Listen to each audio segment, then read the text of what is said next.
Europe Matin. Patrick Cohen. Les pourquoi de l'actu Philippe Vandel, et donc pourquoi l'enseigne des bureaux de tabac est-elle un losange rouge? J'en parle parce que depuis dimanche 1er, la loi interdit de vapoter au travail dans un open space ou dans un entrepôt.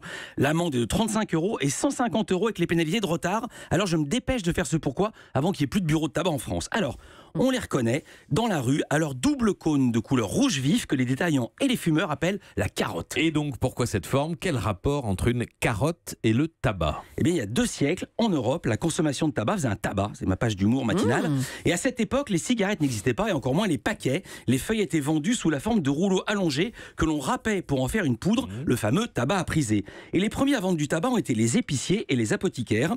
Et comme les rouleaux de tabac ressemblaient à une carotte, pour informer leurs clients, ils ont eu l'idée d'accrocher à leur devanture une vraie carotte fraîchement cueillie. Et puis par ailleurs, il y avait des clients qui plaçaient une carotte dans leur boîte de tabac, soi-disant pour l'humidifier. Il paraît que c'est du pipeau, comme les gens qui mettent une petite cuillère dans la bouteille de champagne pour pas que les bulles s'en aillent. La Ça cuillère marche en argent, oui. C'est vrai, en argent. Mais oui. Ah bah dis non, madame sait vivre. Julie y croit. Peu à peu, la dite carotte s'est stylisée. Les commerçants ont l'idée de fabriquer de fausses carottes, plus grosses, plus rouges encore, en un mot plus vendeuses. Et la tradition a tenu 2 siècles. Eh bien, c'est plus qu'une tradition, c'est la loi. La carotte signalant un bureau de tabac est une obligation légale depuis 1906 et désormais, elle doit être obligatoirement rouge et obligatoirement lumineuse. Parfait, Philippe Vandel. Et pour moi qui ai grandi avec les dessins de Franquin, la carotte s'arrête là, ça reste l'une des figures du trombone illustré. Voilà.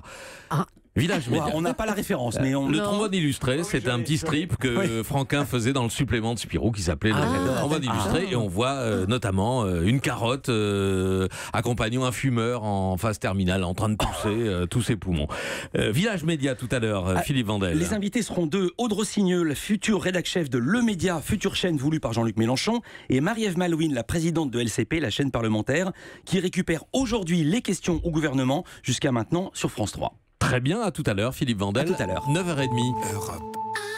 Europe 1.